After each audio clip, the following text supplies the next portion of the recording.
Praise the lord. ఈరోజు ఈ యొక్క వాక్యం ద్వారా పరిశుద్ధాత్మ దేవుడు మనతో మాట్లాడుతున్నాడు. దేవుని రాజ్యం ఎలా ఉంటుందంటండి?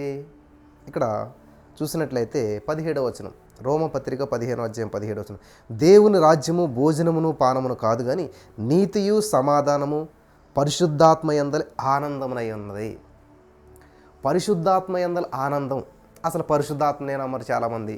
అన్య భాషలు ఉన్నాయనేటువంటి దాన్ని యాక్సెప్ట్ చేయరు చాలామంది. అన్య భాషలు వరం ఉన్నదన్నటువంటి దాన్ని చాలామంది ఇష్టపడరు. వింటున్నారా? నాకు ఒక సహోదరి చేసి మాట్లాడింది, బ్రదర్ మాకు అసలు ఇవన్నీ ఏమీ తెలియదు, కానీ నేను ఇలా ప్రార్థిస్తూ ఉండగా దేవుడు నాకు భాషల వరాన్ని ఇచ్చాడు, అన్య భాషల వరంతో నేను మాట్లాడగలిగానని చెప్పి ఆ సహోదరి చెప్పినప్పుడు చాలా సంతోషం అనిపించింది. ఆత్మలో ఆనందించాలి, ఆత్మయందు ఆనందించాలి. హల్లెలూయా. వింటున్నారా? ఆత్మలో ఆనందించాలి, ఆత్మయందు ఆనందించాలి. అందరూ సంతోషం వెంట పరుగులు తీస్తున్నారు, కానీ సంతోషంతో జీవించేవారు కొందరే ఉంటూ ఉన్నారు. ఇక్కడ దేవుడు చెప్తున్నాడు, దేవుని రాజ్యము భోజనము పానం కాదు, తినటం తాగటం కాదు, మరి ఏంటంట? నీతి సమాధానం. ఇవే కరువైపోయి ఇప్పుడు ప్రజల్లో. మంచి ఇల్లు మంచి కారు అన్నీ మంచిగానే ఉన్నాయి, కానీ నీతి లేదు, సమాధానం లేదు, పరిశుద్ధాత్మ యందలి ఆనందం లేదు. ఎంత బాగుందండి వచనం. దేవుని రాజ్యము భోజనము పానము కాదు కానీ నీతియు సమాధానము పరిశుద్ధాత్మ యందలి ఆనందమై ఉన్నది. ఆనందించండి ప్రభులు ఆనందించరని పాడతాం. మనం పాట పాడతాం కానీ ఆనందం ఉండదు. ఆ పాట ఆనందంగా పాడతాం కానీ ఆ పాటలో ఉన్న ఆనందం మన జీవితంలో ఉండదు. హల్లెలూయా. ఎందుకంటే మన ముఖంలో తెలుస్తుంది ఎప్పుడు విచారం, బాధ, సమస్య. హల్లెలూయా. ఎంతకాలం అవుతుందో నవ్వి, ఒకవేళ నవ్వులా ఇలా పళ్ళు కనపడేలాగా జస్ట్ నోరును పెకిలిస్తాం తప్ప అది హృదయంలోంచి వచ్చినటువంటిది కాదు, హృదయం ఉప్పొంగుతూ వచ్చినటువంటిది కాదు. హల్లెలూయా. ఎందుకని జీవితం ఇట్లాగ అయిపోతుంది అంటే మనిషి యొక్క ఆలోచన విధానం మార్చుకోకపోవటం వల్ల. ఎంత చెప్పినా కూడా నా వాక్యం చాలామంది వింటూ ఉంటుంటారు, కొంతమంది సాక్ష్యాలే వింటారు. ఎందుకంటే వాళ్ళకి అద్భుతం జరిగింది కాబట్టి చాలా సాక్ష్యాలు వింటూ ఉంటుంటారు. అలాగే మనకు జరిగిపోవాలి. మీ దగ్గరికి వచ్చి సాక్ష్యం చెప్తాం అంటే వాళ్ళు అనుకునేది ఏంటంటే ఆ సాక్ష్యం చెప్తే నేను సంతోషిస్తాను. మీ సాక్ష్యాన్ని బట్టి కదా నేను సంతోషించేది, దేవుడు మీ జీవితంలో చేసిన అద్భుతాన్ని బట్టి, ఆ అద్భుతం ద్వారా దేవునికి వచ్చే మహిమను బట్టి నేను సంతోషిస్తాను. కానీ మీరు వచ్చి నాకు సాక్ష్యం చెప్పి లేకపోతే నేను ప్రార్థన చేస్తే తగ్గింది, నేను ప్రార్థన చేస్తే అద్భుతం జరిగింది, దీన్ని బట్టి కాదు. దేవుడు మీ జీవితంలో కలుగు చేసుకున్నాడు, దేవుడు చేసిన అద్భుతాన్ని వివరించడానికి నాకు ఒక అవకాశం వచ్చింది కాబట్టి దాన్ని బట్టి ప్రభు నామాన్ని మేము మహింపరుస్తూ ఉంటుంటాం. హల్లెలూయా. అందుకనే సాక్ష్యం చెప్పండి అమ్మా, ఎందుకంటే నీ జీవితంలో జరిగిన అద్భుతాన్ని బట్టి ఇంకొకరు ప్రభావితం అవుతారు, వారి జీవితంలో అద్భుతాన్ని చూడగలుగుతారు, వారి జీవితంలో ఉన్న సమస్యకు పరిష్కారం దొరుకుతుంది అనేటువంటి ఉద్దేశంతో తప్ప మీరు చెప్పేటువంటి సాక్ష్యం ద్వారా మా జీవితంలో ఏదో గొప్ప మేలు జరుగుతుంది, మాకేదో బెనిఫిట్ ఉంటుందని కాదు. కానీ నాకు వచ్చే మెసేజ్ ఏంటి తెలుసా? ప్రార్థన చేయండి, తగ్గితే సాక్ష్యం చెప్తాను. అది నాకేదో ఉపయోగపడ్డట్టుగా మాట్లాడుతున్నారు చాలామంది. మీరు చెప్పే సాక్ష్యం వల్ల నాకు ఏ విధమైన హెచ్చింపు రాదు, నా జీవితంలో నా ఆత్మీయతలు ఏ విధమైన మార్పులు రావు. కానీ మీ ద్వారా మీ జీవితంలో దేవుడు చేసిన అద్భుతాన్ని బట్టి యేసయ్యా నీకు వందనాలు దేవుడు, నువ్వు గొప్ప దేవుడు, అందరి జీవితంలో అద్భుతాలు చేస్తున్నావు అని చెప్పి దేవుడు మహింపరచడానికి అది ఒక ఆధారం చేసుకోవటానికి తప్ప వేరే ఉద్దేశంతో కాదు. కాబట్టి దేవుని రాజ్యం ఎలా ఉన్నదంటండి? నీతి సమాధానం. సమాధానం కలిగి జీవించాలి, సమాధానాన్ని వెతికి వెంటాడమంటున్నాడు. హల్లెలూయా. సఖ్యమైతే సమస్త మనుషులతో ఎలా ఉండాలంటండి? సఖ్యమైతే, కుదిరితే, అవకాశం ఉంటే, వీలుంటే సమస్త మనుషులతో సమాధానంగా ఉండు. ఎందుకు నీకు విరోధం? వాళ్ళ సంగతి మీకు తెలియదండి, నీ సంగతి తెలుసు కదా. వాళ్ళ సంగతి నాకు అనవసరం, తెలియని అవసరం లేదు, కానీ నీ సంగతి తెలుసు కదా. నువ్వు దేవుని బిడ్డవు కదా, నువ్వు పరిశుద్ధురాలు కదా, నువ్వు పరిశుద్ధంగా ఉండు, నువ్వు ప్రేమ కలిగిండు. లేదు బ్రదర్, వాళ్ళు ఎంత ప్రేమగా ఉన్నా కూడా తిడుతున్నారు, దూషిస్తున్నారు, ద్వేషిస్తున్నారు. ఓకే, ప్రేమ దోషాలు కప్పేస్తుంది.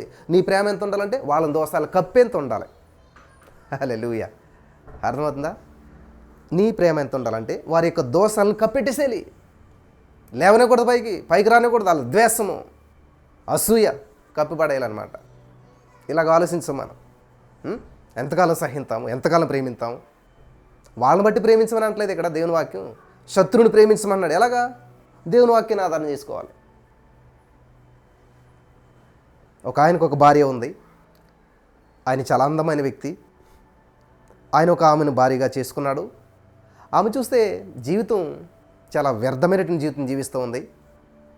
చక్కటి భర్త ఉన్నాడు, మంచిగా చూసుకుంటున్నా సరే భర్త పక్కన ఉండగానే భర్త నిద్రపోయిన తర్వాత వెళ్ళిపోయి వేరే ఓడుతూ ఉంటుంది.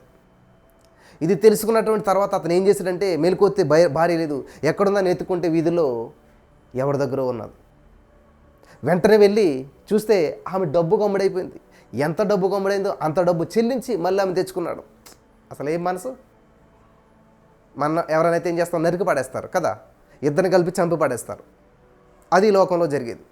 కానీ బైబిల్లో హోషేయ అనేటువంటి భక్తుడు ఏం చేశాడు తెలుసా? అదే చేశాడు ఆయన. ఇది లోకం చేసినట్టు కాదు. తన భార్య లేదు, ఎక్కడికో వెళ్ళిందని తెలిసి, ఎవరి దగ్గర ఉందో తెలుసుకుని అక్కడికి వెళ్ళి ఆ వ్యక్తికి డబ్బులు ఇచ్చి భార్యని విడిపించుకుని తెచ్చుకున్నాడు మళ్ళీ. బైబిల్లో ఇలా ఉంటాయి స్టోరీలు కాదు, జరిగిన సంఘటనలు. హల్లెలూయా, దేవునికి స్తోత్రం కలిగింది కాక. కాబట్టి నువ్వు ప్రేమించిన వ్యక్తి అయితే నీ ప్రేమ దోషాలను కప్పేసేయాలి. వాళ్ళ దోషము ద్వేషం పైకి రానకూడదు, కప్పేసేయాలి. చూడండి, ఎంత అగ్ని వచ్చినా కూడా ఏం చేస్తారు? నీళ్ళే సారిపేస్తారు కదా. ఎంత అగ్ని పైకి లేస్తున్నా సరే నీళ్ళు వేస్తారు, అయిపోయింది, స్మాష్. అన్నం ఎప్పుడైనా వండారా మీరు? కట్టెల పొయ్యి మీద అన్నం వండారా? ఏం చేస్తుంది? పొంగుతూ ఉంటుంది. అంటే ఇప్పుడు అంతా కూడా కుక్కర్లు కాబట్టి అని విజిలేస్తుంది, అయిపోతుంది. అట్లా కాదు, పూర్వకాలం మేము అన్నం వండేటప్పుడు ఏంటంటే కట్టెలు పెట్టాలి, కింద పైన కుండ పెట్టాలి, ఆ కుండలో వాటర్ పెట్టే వాటర్ అంతా తిరగబడ్డాక అప్పుడు అందులో రైస్ వేస్తే ఆ రైస్ అంతా ఉడికి ఎట్లా పొంగుతూ ఉంటుంటుంది. పొరపాటున పైకి పొంగు వచ్చిందంటే పొయ్యి ఆరిపోతుంది. కాబట్టి ఏం చేసేవాళ్ళం అంటే ఆ అన్నం పొంగిపోకుండా కొంచెం చల్లనీళ్ళు ఇట్లాగేసేసరికి పొంగు అంతా కూడా పొంగు తగ్గిపోయేది అనమాట. అర్థమవుతుందా? అంత వేడి పొంగి ఆ యొక్క వేడితో కూడినటువంటిది ఆ గంజి కానీ అది పొంగిపోతుంది. కానీ ఇన్నే జస్ట్ ఒక స్పూన్ చల్లనీళ్ళు వేస్తే అంతే దిగిపోయేది అనమాట. కాబట్టి నిజంగా ఎదుటి వ్యక్తి రోషం కలిగిన వాడు, కోపం కలిగిన వాడు, ద్వేషం కలిగిన వాడు అంటే నువ్వు ప్రేమతో కప్పేసేయాలి. హల్లెలూయా, దేవునికి స్తోత్రం కలుగును గాక. అందుకనే చెప్తున్నాడు చూడండి 16వ వచనం, మీకున్న మేలైనది దూషణ పాలు కానీకుడు. అది విషయం. వాళ్ళ దోషకులే, హంతకులే, ద్వేషకులే, కోపిష్టులే, దుర్మార్గులే, అన్యాయస్తులే. ఓకే, మీకున్నది దూషణ పాలు కానివద్దు. హల్లెలూయా. చాలాసార్లు చెప్పిన ఎగ్జాంపుల్ మరలా చెప్పాలని చెప్పి నేను ఆశపడుతున్నాను. ఎందుకనంటే జీవితానికి అప్లై చేసుకుంటారని చెప్పి. ఒక సేవకుడు వెళ్తూ ఉన్నాడు, సంఖలో బైబిల్ వేసుకున్నాడు, బైబిల్ సంచి వేసుకున్నాడు, హల్లెలూయా స్తుతి మహిమను పాడుకుంటూ వెళ్తుంటే సడన్గా పక్కన ఒక వాగు ప్రవహిస్తూ ఉంది, ఒక కాలువ. ఆ కాలువలో ఒక స్కార్పియన్, తెలుసు కదా, తేలి తోకుండా ఇలాగుండి కుడుతుంది.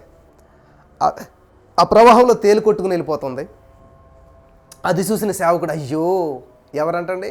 శత్రువు, హాని చేసేటువంటిది, అది కుడితే రోజంతా బాధపడాలి, అటువంటిది ఆపదలో ఉందని చూసినటువంటి సేవకుడు గబా గబా గబా గబా పరిగెత్తుకుని వెళ్ళాడు. ఆయన వెళ్ళి దాన్ని కాపాడే ప్రయత్నంలో కొన్ని చెట్లు ఆకులకు వస్తున్నాడు, వేస్తూ ఉన్నాడు. ఆ చెట్టు ఆకు దగ్గరికి పెడుతుంటే అదేం చేస్తుంది? అంత ఆపదలు కూడా కుడతాక ట్రై చేస్తుంది, ఆ తోకతోటి కుడతాక ట్రై చేస్తుంది. ఎందుకని ఏదో చేస్తున్నాడు అని చెప్పి. ఎలాగైతే ఒక ఆకును ఎక్కించాడు, అది ఎక్కింది, గబ గబ గబ గబ ఆకు ఎక్కకుండి దాన్ని అట్లా కొట్టుకు పాడేశాడు ఆయన. ఎలాగైతే ఆ ప్రవాహం నుంచి దాన్ని కాపాడేశాడు. హల్లెలూయా. ఇదంతా గమనిస్తున్నటువంటి ఒక బాటసారి చూశాడు, ఏందయ్యా నువ్వు చేస్తున్నది? యాండ పాస్టర్ గారులో ఉన్నారు మీరు. అది విశ్వజంతువు అని తెలుసు, కుడతాదని తెలుసు, ఎందుకని దాన్ని కాపాడారు మీరు అంటే అప్పుడు ఆ సేవకుడు అద్భుతమైన సమాధానం ఇచ్చాడు. అదేం జంతువు అన్నావు? విశ్వజంతువు. దాని స్వభావం ఏంటి? కుట్టడం. అంత ఆపదలు, అంత కష్టములు, అంత క్లిష్ట పరిస్థితులు కూడా దాని స్వభావం అన్నది వదులుకోవట్లేదు కదా. దాని స్వభావం కుట్టడం అయితే నా స్వభావం కాపాడటం, నా స్వభావం కాపాడటం. హల్లెలూయా. అది కుట్టేది అవ్వచ్చు, నెట్టేది అవ్వచ్చు, చంపేది అవ్వచ్చు, ఏదైనా అవ్వచ్చు. దాని స్వభావం అది కోల్పోవట్లేదు, దాని స్వభావాన్ని వదులుకోవట్లేదు. కాబట్టి నా స్వభావం కూడా నేను వదులుకోను, నా స్వభావాన్ని కూడా నేను మార్చుకోను. In the name of Jesus. Hallelujah. ఇట్లా ఎందుకు లేదండి క్రైస్తవ జీవితం? మా అత్తగారు అస్సలు మూర్ఖురాలండి. ప్రపంచంలో ఎవరికి ఉండదు అటువంటి అత్తగారు. ప్రైజ్ గాడ్, నీకు ఇచ్చాడు దేవుడు. అంటే నువ్వు అంత ప్రేమ కలిగిన వ్యక్తివు, నీ ప్రేమ అంత ఎక్కువ ఉంది కాబట్టి, ఆవిడ యొక్క మూర్ఖత్వాన్ని నీ ప్రేమ కప్పేస్తుంది కాబట్టి, నువ్వు భక్తిపరురాలు కాబట్టి, ప్రతిరోజు ప్రార్థన చేస్తావు కాబట్టి, ఎర్లీ మార్నింగ్ లేస్తావు, దేవుడిని స్తుతిస్తావు కాబట్టి, ఇంత శక్తివంతమైన ప్రార్థనా పరురాలు కాబట్టే అటువంటి అత్తగారిని దేవుడు నీకు ఇచ్చాడు. మరి ఏం చేయాలి అప్పుడు? కప్పేసేయాలి. ఆవిడ పొంగుతుందనుకో, ప్రేమనని నీళ్ళు వేసేస్తుంటారనమాట. అంతేగాని ఆవిడ మాకు చిట్లించుకుంటే నువ్వు కూడా మాకు చిట్లించుకుని ఆ? సజాతి ధ్రువాలు వికర్షించుకుంటాయంట. అబో, physics 8th class 9th class మీరు చదివితే అయస్కాంతం అనేటువంటి పాఠం ఉంటుంది. అక్కడ ఏముంటుంది, ఒక అయస్కాంతానికి నార్త్ సౌత్ అని ఉంటాయి అన్నమాట, ఎన్ఎస్.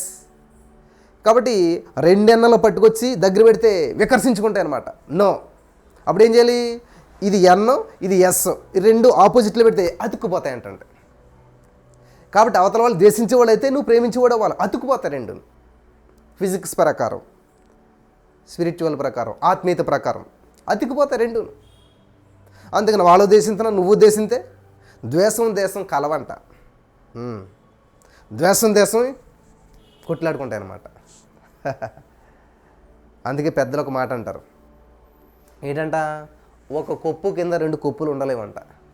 ఒక కొప్పు అంటే ఏంటి, ఇంటి కొప్పు అంటే తెలుసా మీకు? తెలియదులేండి, పూరు గుడిసెలు ఎవరైనా ఉంటుండే తెలిసేది. పూరు గుడిసెని ఇట్లాగా కడతారన్నమాట, ఇలా డేరా కింద కట్టి అంతా కూడా పైకి ఇలాగా వచ్చేలాగా కడతారన్నమాట. కట్టి పైన కొప్పు పెడతారు దానికి, ఇంటి కప్పు. ఆ ఇంటి కప్పునే కొప్పు అంటారన్నమాట. ఆ ఒక కొప్పు కింద 2 కొప్పులు అంటే ఏంటి, ఇప్పుడంటే తెల అసలు ఏం జడలేయట్లేదు, కనీసం రబ్బర్ బ్యాండ్లు ఏం పెడతలేదు అనుకోండి, ఇప్పుడు మొత్తం ఎట్లా వదిలేస్తున్నారు. పూర్వం ఏంటంటే జడ అంతా ముడేసి కొప్పు, ఇక్కడ కొప్పు పెట్టి ఊరు అనమాట. అర్థమైందా? అంటే కొప్పు ఎవరు పెడతారు, ఆడవాళ్ళు. కాబట్టి 2 కొప్పులు అంటే 2 ఆడవాళ్ళు ఒక ఇంట్లో కలిసి ఉండలేరు అనేటువంటి సామెత పెద్దలు పెట్టినటువంటిది, బైబిల్లో పెట్టలేదు అక్కడ. ఎందుకంటే వాళ్ళకి ఇద్దరికి ఏదో గొడవలు వస్తాయి, విడిపోతుంటుంటారు, సమస్యలు జరుగుతుంటాయి, అత్త కోడలు అసలే కలిసి ఉండలేరు అని పూర్వకాలం పెట్టినటువంటి సిద్ధాంతం. దేవుడు కూడా చెప్తాడు, తండ్రికి కొడుక్కి గొడవలు జరుగుతాయి, తల్లికి పిల్లకి సమస్యలు వస్తాయి, కానీ అటువంటి పరిస్థితుల్లో కూడా ఎవరైతే కలిసి ఉంటారో వాళ్ళు దేవుని రాజ్యానికి వారసులు. వింటున్నారా? ఇది చాలా అద్భుతమైనటువంటి సందేశం, నీ జీవితానికి ఉపయోగపడే సందేశం. ఈ యొక్క వాక్యాన్ని మీరు ఎప్పుడైతే మరి పొందుకుంటారో, వాక్యాన్ని ఎప్పుడైతే స్వీకరిస్తారో, ఎప్పుడైతే వాక్యాన్ని అనుసరిస్తారో అద్భుతమైన ఫలితాలు మీరు చూడగలుగుతారు. In the name of Jesus, హల్లెలూయా.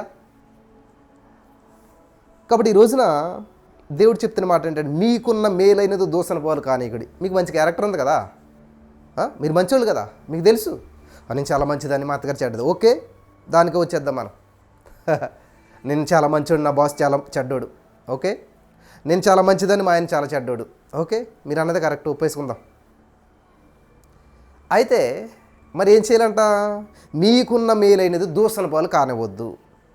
నువ్వు మంచిదానివే కదా, నువ్వు మంచోడివే కదా. కాబట్టి ఎదుటి వాళ్ళు మూర్ఖంగా ప్రవర్తించారు, ఎదుటివారు నీ మీద నిందలేసేశారు, ఓకే. మరి ఏం చేయాలి, నన్ను అలాగంటారా, నన్ను అంత మాట అంటారా, సరే మరి ఎంత మాట అనాలి చెప్పాలి మీరు. యేసుక్రీస్తు ప్రభువుని దెయ్యం పట్టినోడు అనేసారు, వింటున్నారా? నన్ను దెయ్యం పట్టినోళ్ళు అంటారంటారా అని చెప్పేసి యేసు ప్రభువు లేచిపోయి నేను దేవుని ఆత్మ చేత నింపబడ్డానని ఎక్కడన్నా మాట్లాడా, నిరూపించుకున్నాడా? లేదు. వెలుగు తనను గురించి తను ప్రకటించుకోని అవసరం లేదంట. వెలిగిందంటే ఆటోమేటిక్ తెలిసిపోద్ది అందరికీ. నువ్వు బల్బువా, బల్బు వెళ్ళకపోవటం వల్ల ఈ సమస్య అంతాను నిరూపించుకోవడానికి ట్రై చేస్తారు. నా విషయంలో కూడా చాలామంది చాలా నిందలు వేసేసారు, సైలెంట్ అయిపోయాను నేను. వివేక అయిన వాడు తన విద్యను దాచిపెట్టును, in the name of Jesus. ప్రతిదీ వచనమే మాట్లాడుతున్నాను నేను, ప్రతిదీ వాక్యమో మాట్లాడుతున్నాను. అర్థమవుతుందా? వివేకి అయిన వాడు తన విద్యను దాచిపెట్టుకుంటాడు. నువ్వు వేస్ట్, నువ్వు పనికిరానుడు, నువ్వు చెప్పే బోధ తప్పు, ఎన్ని వేసుకున్నా సైలెంట్గా ఉంటాడు అనమాట. ఎందుకంటే విన్నోళ్ళకి చెవిటోడి దగ్గర నీ యొక్క అద్భుతమైన స్వరాన్ని వినిపించినప్పుడు వినడం, కాబట్టి దాని గురించి అనవసరం. ఇప్పుడు నీ ద్వారా చెప్పేటువంటి వాక్యం ద్వారా అనేక వేల జీవితాలు బలపడుతున్నాయి, ఆశ్రయించబడుతున్నారు, అద్భుతాలు చూస్తున్నారు. దేవుడు నిన్ను అలా నడిపించాడు. దాంట్లో ముందుకు వెళ్ళిపోవడం మానేసి ఎవరో నీ గురించి ఏదో అన్నారని చెప్పి దాన్ని పట్టించుకోవడం అనవసరం. అలాగే ఈరోజు మీ జీవితంలో, మీ పర్సనల్ లైఫ్లో మీ బాస్, మీ అమ్మో, మీ నాన్న, మీ చెల్లో, మీ తమ్ముడో, మీ ఆడబడుసో, మీ అత్తగారో ఉంటారు కదా, లిస్ట్ అంతా తీసుకోండి. వీళ్ళు ఎవరో నేను చిన్న మాట అంటారు, అంతే జీవితం సర్వనాశనం అయిపోయినట్టుగా అక్కడే ఆగిపోతారు చాలామంది. ప్రయాణం ముందుకెళ్తే ఇంకా నన్ను అలాగంటారా, నా మనసు అంతా బాధపడుతుంది. ఎవరు బాధ పెట్టుకోమన్నారు? నీకు తెలియదా నువ్వు కరెక్టో కాదో? ఇప్పుడు నిన్ను వేస్ట్ అన్నారు, నీకు తెలియదా నువ్వు ఉపయోగపడే వ్యక్తివు కాదు? నేను అడుగుతున్నాను, మీకేమన్నా కొంచెం సెన్స్ ఉన్నదా? ఇప్పుడు 10 మంది వచ్చి నన్ను నువ్వు ఆడదాను అన్నారు అనుకోండి, నేనేం చేస్తాను? అయ్యో నన్ను ఆడదాను అంటారు అనుకుంటాను నేను. నాకు తెలుసు నన్ను దేవుడు మగోడుగా చేశాడు, నేనేంటో నాకు తెలుసు. మళ్ళీ నేను వాళ్ళ దగ్గరికి వెళ్ళి ప్రూవ్ చేసుకోవటానికి నేను మగోడిని అని చెప్పేసేసి ఎన్నో ప్రయోగాలు చేయవలసిన అవసరం లేదు. వాళ్ళ 10 మంది కాదు 100 మంది వచ్చి అన్నా కూడా నాలో ఏ మార్పులు సంభవించవు. నేను ఆడదాన్ని అవ్వలేను, ఎందుకంటే దేవుడు నన్ను ఎలా చేస్తారో అలా ఉంటాను. ఈ సత్యం మీకు తెలిస్తే వాగ్వాదాలకు వెళ్ళరు, అనవసరమైనటువంటి యాంగ్జైటీ, బీపీ అబ్బోబాబా పెరిగిపోతుంటుందంట బీపీ. ఎందుకంటే ఎవరైనా ఇదే మాట కోపం వచ్చేస్తుంది. వాక్యం లేదు, వాక్యం లేనికి ఏమవుతుంది? కోపం పెరుగుతుంది అన్నమాట. ఇప్పుడు హృదయం నిండిన దాన్ని బట్టే నోరు మాట్లాడుతుందంట. నీ హృదయం నిండింది బీపీయా, ఆవేశమా, తొందరపడుతానమా, అంతే అదే బయటకు వస్తుంది. లేదు నువ్వు కూల్గా ఉన్నావు అనుకో, హృదయం నిండిన దాన్ని బట్టి వాక్యం నిండి ఉన్నది. హల్లెలూయా. నీ హృదయంలో వాక్యం ఉన్నదనుకో, ఎవరేమన్నా కూడా కూల్. వాక్యం అంటే దేవుడు, దేవుడు అంటే యేసయ్య, యేసయ్య నీలో ఉన్నాడంటే యేసయ్యలాగా ప్రవర్తిస్తావు. హల్లెలూయా. దెయ్యం పట్టినోడన్నా, తిండిపోతాడన్నా, అబ్బబ్బా ఎన్ని మాట్లాడినారు సురేష్ ప్రభు అని. ఎన్ని అన్నా కూడా ఆయన ఏమి సమాధానం చెప్పలేదు. వింటున్నారా? దేనికి రెస్పాండ్ అవ్వలేదు ఆయన. ఒక రోజు వచ్చింది, చంపాలనుకున్న చంపేశారు, సమాధిలో పెట్టాలనుకున్న పెట్టేశారు, అంతా చాప్టర్ క్లోజ్ అనుకుని వెళ్ళిపోయారు. సమాధిని చీల్చుకుని బయటకు వచ్చాడు, అన్ని నోర్లు మూయబడ్డాయి. హల్లెలూయా. కాదనగలుగుతాడా? 40 రోజులు ఉన్నాడు ఆయన, ఎవడో ఏం చేయలేకపోయారు. 40 రోజులు భూమి మీద కనపడించాడు. హల్లెలూయా. కాబట్టి ఈరోజు ఈ మాటలు వింటున్న ప్రియమైనటువంటి సహోదరి స్నేహితులారా,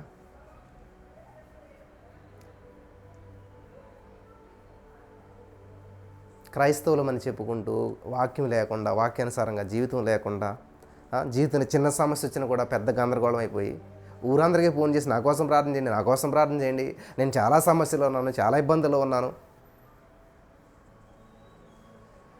డాక్టర్ కూడా ఎక్స్ప్లెయిన్ చేయడమో, ఎంబీబీఎస్ చదివిన డాక్టర్ కూడా చెప్పడేమో రోగం గురించి.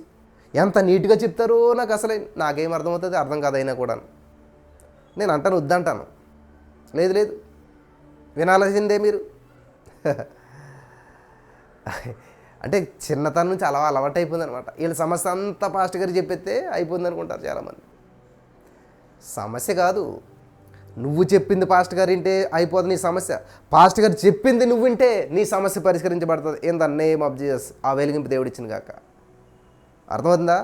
నువ్వు చెప్పింది పాస్టర్ గారు వింటే వాళ్ళు నీ సమస్య సాల్వ్ అవ్వదు. పాస్టర్ గారు చెప్పింది నువ్వు వింటే నీ సమస్య సాల్వ్ అవుతుంది. హల్లెలూయా. ఇప్పుడు ఒక గుడ్డోడు వచ్చాడు దేవుడి దగ్గరికి. తెలుసు కదా దేవుడికి గుడ్డిదానం చెప్పాలా గుడ్డోడని. మళ్ళీ దేవుడు ప్రభా నా గుడ్డిదానం నా సమస్య అది అవసరం లేదు. ఇంకా దేవుడు ఏం చేశాడు? ఒక నేల మీద ఉమ్మేశాడు, మట్టి తీశాడు, కళ్ళుకి రాశాడు, వెళ్ళవయ్యా వెళ్ళు, కోనేట్లోకి వెళ్ళి కడుక్కో అని చెప్పాడు. అప్పుడు అతను ఏం చేయాలి? ప్రభా నేను గుడ్డని కోనేటి దగ్గరికి ఎలాగ వెళ్తాను? ఇన్ని రకాల ప్రశ్నలు ఏవి లేవు. ఇంకా ఆయన చెప్పింది దేవుడు వింటక్కలేదు. అక్కడ దేవుడు చెప్పింది ఆయన వినడానికో చూపు పొందుకుంటాడు. ఏంటి ఇక్కడే ఉన్నావేంటి పరిస్థితి అని అడిగాడు దేవుడు. ఇలాగంటే నా పరిస్థితి ఇలాగ ఎవరు తీసుకెళ్ళలేరు, నువ్వు విడుదల పొందాలనుకుంటున్నా అయితే నేను చెప్పించేయి. ఏం చేయాలి ప్రభు? లేచి నీ పరుపు ఎత్తుకుని పరిగెట్టి అన్నాడు. అరే నేను నడవలేను, లేవలేను, నేను పరుపు ఎలాగ ఎత్తుకుంటాను? ఇంకా ప్రశ్నలు లేవు, నో మోర్ క్వశ్చన్స్.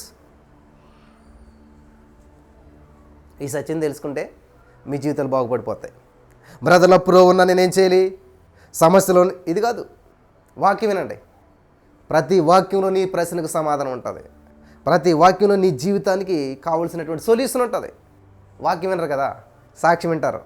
చిన్న సాక్ష్యం ఉంటుంది, 1-2 minutes, 20,000 సార్లు రాశారంట. తీసుకుంటారు పెన్న పుస్తకం. ఇంకంతే. దేవుడితో సంబంధం లేదు, యేసుప్రభుతో సంబంధం లేదు, ప్రార్థన లేదు, స్తుతి లేదు, దేవుని సన్నిధిలోకి రావటం లేదు, ఈ వాక్యం వినటం లేదు, ఓ లైవ్లో కూర్చోవటం లేదు, ఏమీ లేదు. ఇంకా ఓన్లీ థ్యాంక్ యూ జీసస్ అంతే. 20,000 కాదు 60,000 సార్లు రాసినా అద్భుతం జరగదు. ఎందుకనంటే వీళ్ళ ఫోకస్ ఎక్కడుంది? ఈ థ్యాంక్ యూ జీసస్ అనేటువంటి పదం రాసిస్తే అద్భుతం జరిగిపోతుంది అనేటువంటి ఆలోచనలో ఉన్నారు. కానీ థ్యాంక్ యూ జీసస్ అంటే దేవునికి ఎంతో హృదయపూర్వకంగా కృతజ్ఞతలు చెప్తున్నాము.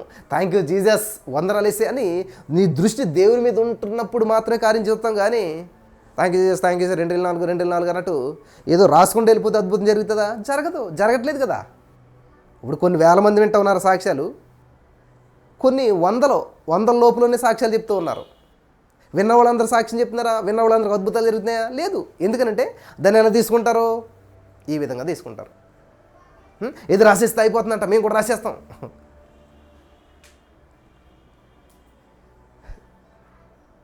పూర్ణ మనసుతో ఆరాధింతున్, పూర్ణ బలముతో సేవించేదన్. పూర్ణ మనసు, పూర్తి మనసు నువ్వు అక్కడ పెట్టాలి. Thank you Jesus. A serial చూసుకుంటారు? ఇప్పుడు ప్యాషన్ అయిపోయింది. ఇప్పుడు సీరియల్ చూసుకుంటా కూడా థ్యాంక్ యూ జీసస్ రాస్తున్నారు చాలామంది. అబ్బాబ్బా, చూడండి ఎంత టెక్నాలజీ వచ్చేసిందో. వేరే వేరే పనులు చేసుకుంటా కూడా thank you Jesus, thank you Jesus.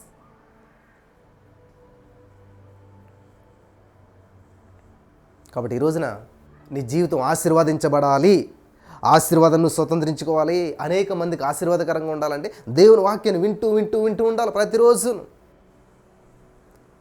ఏమని ఉంటుంది బైబిల్లో? అపోస్తులు అంట ప్రతిదినము సహవాసమందును, రొట్టె విరిచిన ఎందును, దేవుని వాక్య పరిచర్యల్లో ఎడతెగకున్నారంట వాళ్ళు. సహవాసం ఉండాలి, దేవుని వాక్యం చదువుకోవాలి, దేవుని వాక్యం వినాలి. ఇవన్నీ చేయాలి రోజును కదా. ప్రతిరోజు బ్రష్ చేసుకోవాల్సిందే, లేకపోతే పాసుకంపు కొడుతుంది, స్మెల్ వస్తుంది కదా. ఎన్ని రోజులని చేసుకుంటామండి అనుకుంటారా? నో. దేవునికి స్తోత్రం కలుగును గాక. కాబట్టి మీకున్న మేలైనది దూషణ పాలు కానీకుడే. నీ క్యారెక్టర్ మంచిదా? దాన్ని చెడ్డగా చేసుకోవద్దు. బురద జల్లుతారు బంగారం మీద, ఒక డైమండ్ మీద పేడ నీళ్ళేసినంత దాన్ని విలువపోతుందా? పోదు. ఒక బంగారం తీసుకెళ్ళి చెత్త డబ్బాలో పొరపాటును పడేసినంత దాని విలువ తగ్గిపోతుందా? పోదు. ఒక 500కి 5 తీసుకుని బాగా నలిపేసి ఇట్లాగా పొట్లం కట్టి పడేసావు, దాని విలువ పోతుందా? పోదు. చూసావా? ఎవరు ఎన్ని చేసినా నీ విలువ పోదు. ఈ సత్యం తెలుసుకుంటే నువ్వు బాధపడవు. వాళ్ళ వల్ల నా జీవితం సర్వనాశనం అయిపోయిందండి. యోసేపుని ఎంత సర్వనాశనం చేయాలని చెప్పి ఎంతమంది ప్రయత్నం చేసినా కానీ నలిపేశారు, చుట్టేశారు, నలగొట్టేశారు. కానీ తెరిచి చూస్తే విలువ మారలేదు. అన్నల గోతులో పడేసిన, బానిసగా చేసిన, పోతిఫర్ తీసుకెళ్ళి జైల్లో పెట్టిన, పోతిఫర్ భార్య వల్ల ఎంత నింద, ఎంత అవమానం, ఎన్ని పరిస్థితులు, ఎటువంటి స్థితిగతుల గురించి వెళ్ళినా సరే దేవుడు చెప్పింది ఫైనల్. నువ్వు సింహాసనం ఎక్కుతావు, నీ అన్నదమ్ములకి నమస్కారం చేస్తారు, నువ్వు గొప్పడు అవుతావు, అంతే ఫైనల్. మధ్యలో ఏదో గందరగోళం ఉంటుంది, జరుగుతుంది, కామన్. మధ్యలో గురించి మాట్లాడి నేను ఫైనల్, ఆది అంతము, ఆల్ఫా ఒమేగా నేను, ఆది అంతమైనటువంటి వాడిని నేను. మధ్యలో లేనా? ఉన్నాను. కానీ మధ్యలో ఏం జరుగుతుంది నీకు చెప్పను నేను. ఎందుకంటే స్టార్టింగ్ ఎండింగ్ కావాలంతే. ఏదైనా పుస్తకం ఏం చేస్తారు మీరు? స్టార్టింగ్ పేజ్, ఎండింగ్ పేజ్ చూస్తారు. ఈ రెండింటిని బట్టి చూసి బాగుంటుంది పుస్తకం అని చెప్పి కొనేస్తాం. తర్వాత ఇంటికి వెళ్ళి అవకాశంగా ఒక్కో పేజ్ నెమ్మదిగా చదువుకుంటాం. ఎవరైనా ముందేం చేస్తారు? స్టార్టింగ్ పేజ్ హెడ్డింగ్ చూస్తారు, అంతే కదా. ఇప్పుడు ఈ వీడియో చూడాలనుకోండి, ఒక వీడియో చూడాలనుకోండి, థంబ్నెయిల్ చూస్తారన్నమాట. మీరు ప్రార్థించేటప్పుడు ఈ 5 విషయాలు గుర్తుపెట్టుకోవాలి. ఏంటి 5 విషయాలు అంటే లోపల ఉంటుంది. ఒక 28 నిమిషాల మెసేజ్ వింటే కానీ ఇది బయటపడదు. కానీ థంబ్నెయిల్ తెలిసిపోయింది నీకు. ఓహో, ఇందులో ఏదో విషయం ఉంది, ఈ 5 విషయాలు నేను తెలుసుకోవాలి. Thank you Holy Spirit. Hallelujah. అర్థమవుతుందా? అలాగా నీ జీవితంలో ఎప్పుడు కూడా face is index of mind. నీ మనసులో ఏముందో నీ ఫేస్లో కనిపిస్తుందంట. ఇండెక్స్, ఒక బుక్కి ఇండెక్స్ ఉంటుంది ఫస్ట్లో. ఆ బుక్ అంతా ఏమున్నదో సైడ్ హెడ్డింగ్లు పెడతారన్నమాట. 1 పాయింట్ 2 పాయింట్ 3 పాయింట్ అని చెప్పేసి ఆ పేజ్ అంతా చదివితే బుక్ అంతా కూడా ఆల్మోస్ట్ నీకు వచ్చేస్తుంది ఏముంది అందులో. అలాగే నీ ఫేస్ చూస్తే నీ మైండ్లో ఉన్నదంతా కూడా face is index of mind అంట. హల్లెలూయా. ఈ పాయింట్ నాకు బాగా నచ్చింది. మీకున్న మేలైన దూషణ పాలు కానియద్దు అంటే దూషించడం వల్ల ప్రాబ్లం లేదు. నిన్ను ద్వేషించడం వల్ల ప్రాబ్లం లేదు, కానీ దీన్ని దూషణ పాలు చేయకండి. నువ్వు నిరూపించుకోవద్దు. దేవుడు నీకు వాగ్దానం చేసినట్టు నమ్మదగిన వాడు, తగిన సమయంలో ఆయన మిమ్మల్ని హెచ్చించే రీతిగా 1 పేతురు 5:6 ప్రకారం ఆయన బలిష్టమైన చేతుకున్న దీన మనసుకులై ఉండండి. ఆయన తీసుకెళ్ళి కూర్చోబెడతాడు ఏ టైంలో ఎక్కడ కూర్చోబెట్టాలో. 2018 సంవత్సరం నుంచి 2024-25 వరకు కూడా మేము చేస్తున్న పరిచర్య కానీ ఏదైనా కూడా కనుమరుగు. ఇదే విధంగా చేసుకుంటూ వచ్చాం గతంలో కూడా, కానీ అదే విధమైనటువంటి పైకి రాలేదు, గుర్తింపు లేదు, ఎవరు పట్టించుకోలేదు. ఒకనొక రోజు వచ్చింది సడన్గా హల్లెలూయా, జైల్లో ఉన్న యేసూపు సింహాసనం ఎక్కాడు ఒక నైట్లో. అలాగా ఈ యొక్క పరిచర్యను నేను ఆశ్చర్యమైన రీతిలో చూస్తున్నాను అనమాట. సడన్గా విస్తారమైనటువంటి రీతిలో దేవుడు తీసుకెళ్ళిపోయాడు ప్రపంచపు నలుమూలల్లోకి. అనేక మంది గొప్ప గొప్ప వాళ్ళు, ఎమ్మెల్యేలు కాడ నుంచి డీజీపీలు, పెద్ద పెద్ద పోలీస్ ఆఫీసర్లు అందరూ కూడా కనెక్ట్ అయిపోయి వాక్యం వినటం ప్రారంభించారు. హల్లెలూయా, ఎంత గొప్ప దేవుడు అసలని. ఆయన తలుచుకున్నాడంటే ఎంత, ఒక నైట్ చాలు, ఒక రోజు చాలు, ఒక నిమిషం చాలు. కానీ తగిన సమయమందు ఆయన హెచ్చించే రీతిగా నువ్వేం చేయాలంటే అంతవరకు ఆయన బలిష్టమైన చేతికి దీన మనసుకునే ఉండాలి. నీ దీన మనసు కలిగి ఉండటం అనేటువంటి దీర్ఘకాలం ఉండొచ్చు, కానీ ఆయన హెచ్చించడం అనేటువంటిది ఒక క్షణం సరిపోతుంది. కానీ ఇదే చాలామందికి ఓపిక లేదనమాట. తొందరపడి నడిచేవాడు దారి తొలగిపోను. ఈ తొందరలోనే దారి తొలగిపోతుంటారు చాలామంది. అమ్మ 3:30 ప్రేయర్లో ఉన్నాడు, దేవుడు అద్భుతం చేస్తాడంటే ఎంతకాలం తొందర. తగిన సమయంలో ఖచ్చితంగా ఇచ్చిస్తానని దేవుడు చెప్పాడా? వాక్యం ఉందా? వాక్యం నమ్మదైంది కదా. భూమి ఆకాశం గతించిన దేవుని మాటలు గతించు కదా, ఈ వాక్యం తెలుసు కదా, మరి ఎందుకు తొందర? అది కాదు బ్రదరు, ఇంకా లాస్ట్ ఛాన్స్ ఇది. లాస్ట్ ఛాన్స్ ఏముంది?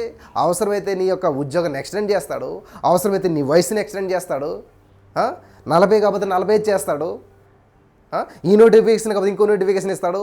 ఒకవేళ ఏ ఉద్యోగం రాకపోతే నిన్నే అటువంటి ఉద్యోగాల స్థితిలోకి పెడతాడు నిన్ను. దేవుడి మీద ఆధారపడ్డవాడు విశ్వాసం గలవాడు కలవరపడ్డంట. అయిపోయింది, లాస్ట్ ఛాన్స్, రిజల్ట్ వచ్చేస్తుంది. పరీక్ష రాసినప్పుడు ప్రార్థనే, రిజల్ట్ వచ్చినప్పుడు ప్రార్థనే. పరీక్ష రాసినప్పుడు సహాయం చేసిన దేవుడు, రిజల్ట్ వచ్చినప్పుడు మళ్ళీ ప్రార్థన చేయించుకోవాలా నువ్వు?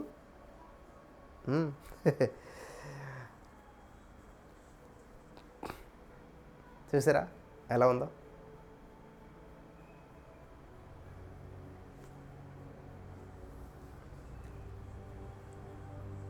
దేవునికి స్తోత్రం కలుగును గాక. పరిపూర్ణ ప్రేమ భయాన్ని వెళ్ళగొడుతుందంట. భయాన్ని వెళ్ళగొడుతుంది. పరిపూర్ణంగా దేవుని ప్రేమిస్తే భయపడవు. No fear, no more fear. దేవునికి స్తోత్రం కలుగును గాక. దేవుని రాజ్యం భోజనం పానం కాదు, కానీ నీతి సమాధానం పరిశుద్ధాత్మ యందు ఆనందమై ఉన్నది. ఆనందం పౌలు గారు అంటాడు. అందుకనే ఇది రాసింది కూడా పౌలు గారు, రోమా ఫిలిప్పీ 4:4. ఆనందించండి. మరలా చెప్తాను, ఆనందించండి, ప్రభునందు ఆనందించండి అయ్యా, ప్రభునందు ఆనందించండి. ఎదుటి వ్యక్తిని బట్టి నీ బిహేవియర్ ఉండకూడదు, ప్రభువుని బట్టి నీ బిహేవియర్ ఉండాలి, వాక్యాన్ని బట్టి నీ బిహేవియర్ ఉండాలి. అసలు వాళ్ళు ఎంత అలటోళ్ళు తెలుసండి. వాళ్ళు వెళ్ళేటోళ్ళు మనకు అనవసరం, నువ్వు వెళ్ళటం అన్నది మనకు ముఖ్యం. దేవుడు నిన్ను చూస్తాడు, వాళ్ళని చూడడం, అంతే కదా. యూసుఫ్ అన్నలు దేవుడు ఏమైనా పట్టించుకున్నాడా? యూసుఫ్ అన్నలు ఎంత కొట్టినా ఏం చేసినా యూసుఫ్ అన్నలు ఏమైనా దేవుడు పట్టించుకున్నాడా? వాళ్ళ బ్రతికాలది, వాళ్ళ జీవితం వాళ్ళదే. కానీ పట్టించుకున్నాడు దేవుడు ఎవరిని? యూసుఫ్ని పట్టించుకున్నాడు. ఏమంటాడు? యూసుఫ్నకు దేవుడు తోడై ఉండెను. ఉందా లేదా వాక్యం? యూసుఫ్ అన్నలకు తోడై ఉండడం లేదు కదా. యూసుఫ్ అన్నలకి సైతాన్ గారు తోడై ఉండి ఉంటాడు. ఎందుకంటే వాడు నాశనం చేసేవాడు కదా. ఒక మనిషిని నాశనం చేయాలన్న ఆలోచన ఎక్కడి నుంచి వస్తుంది? నాశనం కర్త కదా, ఆడే దొంగడు. సైతాన్ గాడు ప్రేరేపించాడు మనుషుల్ని నాశనం చేయటానికి. వింటున్నారా? కాబట్టి యోసేపునకు దేవుడు తోడైనాడు కాబట్టి వాళ్ళు గుంటలో పడేసినా కూడా క్షేమంగా బయటకు వచ్చాడు, బానిసగా పడేసినా కూడా బ్రతుకున్నాడు, జైల్లో పడేసినా కూడా క్షేమంగా ఉన్నాడు. ఎక్కడున్నా కూడా యోసేపు వర్ధిల్లుతూ వచ్చాడు. జైల్లోకి వెళ్ళాడు, జైలు అధికారి అయిపోయాడు. పోతిఫర్ ఇంట్లోకి వెళ్ళాడు, పోతిఫర్ ఇంటికి అధికారి అయిపోయాడు. హల్లెలూయా. ఎందుకని దేవుడు తోడై అంటే ఆశీర్వదించబడటం అంటే ఏంటంటే నువ్వున్న ప్రతి ఏరియాలో, ప్రతి ఇంటిలో, ప్రతి ప్రదేశంలో నిన్ను బట్టి అక్కడ దీవెన చూడగలగాల. నువ్వు ఒక అత్తోరింటికి వెళ్ళావంటే నిన్ను బట్టి ఆ కుటుంబం దీవించబడాలా, ఆ కుటుంబంలో పెను మార్పులు సంభవించాలా, ఆ కుటుంబంలో దేవుని ప్రేమను చూడగలగాల. లేదు బ్రదర్, నేను ఎంత నీతిగా ఉంటాను, ఎంత ఖచ్చితంగా ఉంటాను, ఎంత కష్టపడతాను, ఎంత మంచిగా ఉంటాను, అయినా సరే. ఒక భార్య ప్రార్థన చేస్తూ ఉందంట. భర్త ప్రతి తాగుబోతూ, దుర్మార్గుడు, అస్సలు ఎంత ప్రేమ కలిగిన భార్య అంటే అంత ప్రేమ కలిగిన భార్య, ఆయన సరే చిత్త కొడుతుంటాడు. ప్రార్థన అంటే అసలు చేసుకునేవాడు, చర్చి కంటే అసలు వెళ్ళినవాడు. కానీ ఏదో ఊరి మీదకి పోయి వస్తాడు ఇంట్లో అన్నట్టు పాపం చర్చికి వెళ్ళిపోయింది, ప్రార్థన చేసుకుంటూ ఉంది. ఇంటికి వచ్చాడు, తలుపులు వేసి ఉన్నాయి, చర్చిలోనే ఉంటుందని చెప్పి గొడ్డలు తీసుకున్నాడు ఆయన. చంపేద్దాం, అక్కడే చర్చిలో నరికేద్దామని చెప్పేసి వెళ్ళిపోయాడు. వెళ్ళిపోయేసరికి చర్చిలోనే ఉంది, ఒక్కతే ఉంది, మోకరించి ప్రార్థన చేస్తుంది. సైలెంట్గా వెళ్ళాడనమాట, గొడ్డలు పట్టుకుని. ఒకే దెబ్బకి చంపేద్దారని అడుగు పెట్టిన వెంటనే ఏసయ్యా, ఏసయ్యా నిన్ను కాపాడుతా నేను చూద్దామని వెళ్ళాడు. ఏసయ్యా నాకు చక్కటి భర్తనిచ్చావు, చక్కటి భర్త. ఏసయ్యా నా భర్త ఎంతో అమాయకుడు ఏసయ్యా, కానీ ఆ సైతానుగాడు వల్ల అలా ప్రవర్తిస్తున్నాడు. నా భర్త ఎంతో ప్రేమ కలిగిన వాడు, నా భర్త ఎంతో బాధ్యత కలిగినటువంటి వాడు, నా భర్త ఎంతో మంచివాడు, నన్ను ఎంతగానో ప్రేమించేటువంటి వాడు. కానీ ఆ యొక్క త్రాగుడు బానిస అవటం వల్ల ఈరోజు నా సైతాను క్రియల వల్ల ఇలాగైపోయాడు. కానీ నా భర్తకు మంచి మనసు ఇచ్చావు నువ్వు, హల్లెలూయా. నా భర్తకు నువ్వు బాధ్యత ఇచ్చావు. ఖచ్చితంగా ఈ యొక్క సమస్య నుంచి విడిపించినందుకు నీకు వందనాలు. నన్ను తెలుసో తెలియకో 2 దెబ్బలు కొడుతున్నాడు యేసయ్య, ఆయన కానీ ఆయన మంచివాడే అని చెప్పి ప్రార్థన చేస్తుంటే చంపుదారనుకున్నవాడు నుంచి నింటున్నాడంట. ఏం చేస్తుంది మే, నేను మంచివాడినా, ఇంత కొట్టినా కూడా మంచివాడిని అంటుందా? ఎలాగనగలుగుతుంది? నేను ఇంత టార్చర్ పెడుతున్నానే, చంపాలని చూస్తున్నానే, ఇంత దూషిస్తున్నానే, ద్వేషిస్తున్నానే, అసలు ఎలాగొచ్చింది ఇటువంటి మనసు అంటే దీని అంతకీ కారణం ఎవరు? యేసయ్య. ఓ, ఈ దేవుళ్ళు ఇంత గొప్పతనం ఉన్నదా అని చెప్పి ఆ గొడ్డలు అక్కడ పడేశాడు. విన్నాడు, ప్రార్థన అంతా విన్నాడు. సైలెంట్గా ఇంటికి వెళ్ళిపోయాడు. ఆయన గుమ్మలో కూర్చుని ఉన్నాడు. ఇంటికి వెళ్తూ ఉంది, వణుకుతూ ఉన్నది. అమ్మో, ఈయన ఇంకా రాడనుకుని నేను వెళ్ళానే, వచ్చేసాడు, ఈ రోజుతో నా జీవితం అయిపోయింది, ఇంకా నా పని అయిపోయింది అని చెప్పి చాలా భయంతో వణుకుతూ వెళ్తూ ఉంది. గబగబా తలుపు తీసింది, లోపలికి వెళ్ళి గబగబా అన్నం పెట్టింది. ఏం మాట్లాడలేదని వెళ్ళాడు, కూర్చున్నాడు. కూర్చుంటే భార్య 2 కాళ్ళు పట్టుకున్నాడు, నన్ను క్షమించగలుగుతావా అని. ఆమెకు షాక్ అయిపోయింది, ఏం చేయాలో అర్థం కావట్లేదు. ఇదేంటంటే ఇలాగా అంటే, లేదు లేదు, నువ్వు చేస్తున్న ప్రార్థన అంతా నేను విన్నాను. ఇటువంటి భర్త నాకు ఎందుకు దొరికాడు? ఇంత మూర్ఖుడు, ఇంత త్రాగుబోతుడు, ఇంత భయంకరమైన వ్యక్తి, వీడి నాశనం అయిపోవాలి, వీడి జీవితం ఇలా ఉండకూడదు, వీడి నుంచి నేను విడుదల పొందాలని ప్రార్థన చేస్తావేమో, నా గురించి ఒక్క చెడ్డ మాట అన్న పలుకుతావేమో, నేను అక్కడే చంపేద్దారని చూస్తుంటే, నేను బాగుండాలని కోరుకుంటున్నావు, నా జీవితం మంచిగా ఉండాలని కోరుకుంటున్నావు, నాలో ఉన్న మంచి అంతా నువ్వు చెప్తూ ఉన్నావు. ఇంత చెడ్డ వ్యక్తినైనా కూడాను ఈ లోకంలో ఎవరు కూడా నన్ను ఇంతగా మంచి అన్నటువంటి వాళ్ళు ఎవరు నేను చూడలేదు. నన్ను అందరూ కూడా తాగుబోతాడు, బుద్ధి లేనోడు, మాట మీద నిలబడి ఇట్లాగే అంటారు. కానీ నేను ఇంత హింస పెడుతున్నా కూడా నువ్వు నన్ను ఇంతగా ప్రేమిస్తున్నావు, ఇంతగా ఇష్టపడుతున్నావు, ఇంతకాలం నేను చాలా బాధ పెట్టాను, నన్ను క్షమించానంటే భార్య ఎలుగెత్తి ఏడవటం ప్రారంభించింది. ఒకరినొకరు అర్థం చేసుకున్నారు. ఆ రోజుతో త్రాగుడు విడుదల పొందేశాడు, కుటుంబం కట్టబడింది, ఇద్దరు కలిసి దేవుని సన్నిధికి వెళ్తాం ప్రారంభించారు. హల్లెలూయా, ఆశ్రయించబడ్డారు, చక్కటి స్థితిలోకి వెళ్ళారు. హల్లెలూయా. ఎక్కడ ప్రారంభించబడిందండి ఇదంతా కూడాను? ఆమె తిరుగుబాటు చేసిందా? భర్త కొట్టిన దెబ్బలకి సంచి భుజాన్ని వేసుకుని తల్లిగారింటికి వెళ్ళిందా? ఏమీ లేదు. లేకపోతే భర్తలో ఉన్న లోపాలకు 10 మందికి చెప్పిందా? అందరు ప్రార్థన చేయని మా మూర్ఖుడు తాగుబోతాడని చెప్పిందా? ఏమీ లేదు. మరి ఎందుకని మనం ఇలా చేయట్లేదు అంటే అది కథలండి, కాదు నిజం. అది స్టోరీలండి. ఎస్, నువ్వు ఇలా తీసుకుంటావు కాబట్టి నీ జీవితం అలా స్టోరీలా నడుస్తూ ఉందన్నమాట. సీరియల్ లాగా రోజుకు ఒక బాధ, రోజుకు ఒక వేదన, రోజుకు ఒక చింత నేను ఏలుబడి చేస్తూ చూసారా సీరియల్ అయిపోదు. ఈరోజు ఒక సమస్య, రేపు ఒక సమస్యను క్రియేట్ చేసి దాన్ని సాగదీస్తూ ఉంటారు. అలాగే నీ జీవితం కూడా సీరియల్ లాగా సాగుతుంది, కానీ సమస్య పరిష్కరించబడట్లేదు. ఎందుకంటే నువ్వేం చేస్తావు? ఏది చెప్పినావు కథ చెప్తారు వీళ్ళు, ఏదో స్టోరీ చెప్తారు అని అనుకుంటావు కాబట్టి నీ జీవితంలో దీని అద్భుతాన్ని చూడలేకపోతున్నావు. హల్లెలూయా, దేవునికి స్తోత్రం కలుగును గాక. వాక్యం చెప్పినప్పుడు వాక్యం శ్రద్ధగా వినండి, వాక్యాన్ని స్వీకరించండి, వాక్యాన్ని గ్రహించండి, వాక్యాన్ని అప్లై చేసుకోండి. ఇంత అద్భుతమైన వాక్యం వెల్లడవుతున్నప్పుడు నా సమస్య ఉందండి, నా ఇబ్బంది ఉందండి, ఇబ్బందుల మధ్యలో తీసుకురాకండి, మీ సమస్యల మధ్యలో తీసుకురాకండి. వాక్యాన్ని వినండి, వాక్యాన్ని గ్రహించండి, నీ జీవితం మొత్తం చేంజ్ అయిపోద్ది. హల్లెలూయా, హల్లెలూయా, దేవునికి స్తోత్రం కలుగును గాక. ఈరోజు నీ మాటలు విన్న ప్రియమైనటువంటి సహోదరి స్నేహితులారా,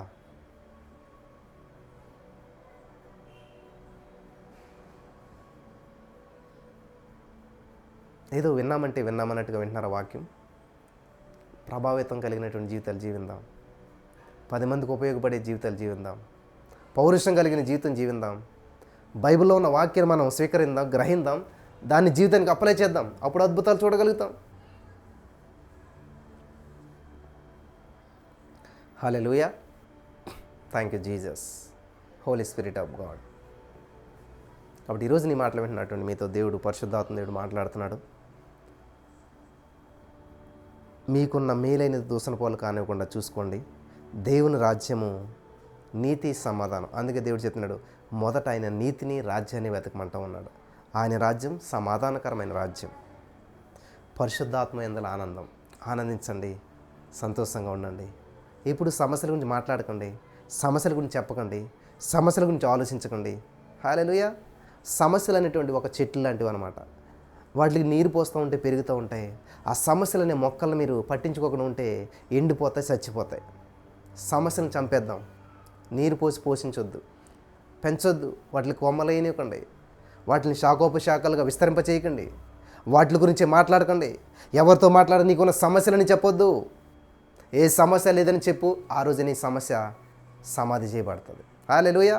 నాకు ఈ సమస్య ఉంది, నాకు ఈ రోగం ఉంది, అది ఉంది, ఇది ఉంది, అది ఉంది చెప్పొద్దు. ఏమని సమాధి చేసేసేయండి.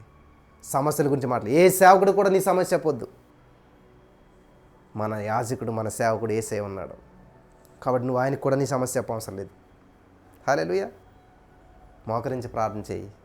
యేసయ్య నన్ను ఆరోగ్యవంతునిగా చేసావు అన్నప్పుడు నీకు అనారోగ్యం ఎందుకు ఉంటుంది అసలేని? నన్ను ఐశ్వర్యవంతుడిగా చేసావు అన్నప్పుడు నీకు సమస్య అప్పు ఎందుకు ఉంటుంది అసలేని?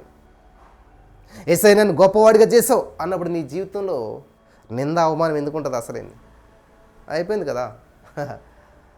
ఎంత చిన్న విషయాన్ని పట్టుకుని మనం కాంప్లికేట్ చేసుకుంటూ నాకు ఎన్ని సమస్యలు ఉన్నాయంటే ఎవరు కావాలి? నీకున్న సమస్యలు ఎవరు పట్టించుకోరు.